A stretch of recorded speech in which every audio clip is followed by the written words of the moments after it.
Alright guys, I'm here at day 2 of my trade show in Las Vegas, and I want to give you guys all my favorite tips on how you can crush it at your next show. So tip number 1, and probably the most important one, is bring a fat stack of business cards. You're going to be running through these business cards very quickly, so bring much more than you think that you're going to need. Business cards are important for, I guess, two main reasons. The first reason is that it builds credibility to your company and to who you are as a person. But secondly, after the trade show, there's a lot of follow up that happens. And so there's going to be a lot of phone calls and email follow ups. Without your business card, there's no way for them to contact you. So make sure you bring a fat stack of business cards. Tip number 2, and this is going to be kind of interesting, but I genuinely think it's a good idea, is you should bring some breath mints or maybe some gum. There's a lot of conversations happening. It's going to be a very long day. You might not be smelling too good, and I guarantee you that impressions mean a lot, especially as you're talking about brand direct deals. So make sure that you are smelling good and bring some breath mints. Tip number 3 is going to be bring a comfortable pair of walking shoes. You're going to be on your feet for probably 6 to 8 hours during the day, so it's going to be a long day of walking around. Make sure that you're comfortable. Test your shoes out ahead of time.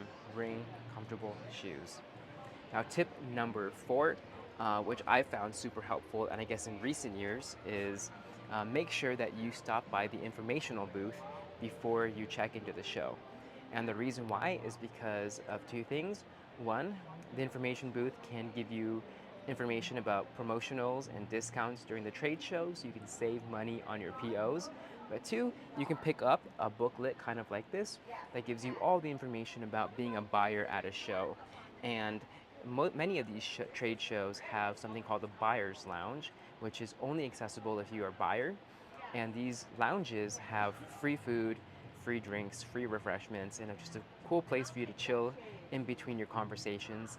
As I said before, it's going to be a very, very long day, and you're going to want to take breaks. And these buyer lounges are so helpful in helping you do that. Tip number 5 is going to be, if you can, try to get to a trade show in the first half of the show rather than the second half of the show. So, for example, if the trade show goes from Sunday to Thursday, the most important days to go is the Sunday and Monday as opposed to the Wednesday and Thursday. And the reason why is because when we're having these brand direct and potentially brand exclusive conversations, the people that you need to speak to, who are typically the executives or higher up in the company, they're more likely to be at the show in the beginning of the show than at the end of the show.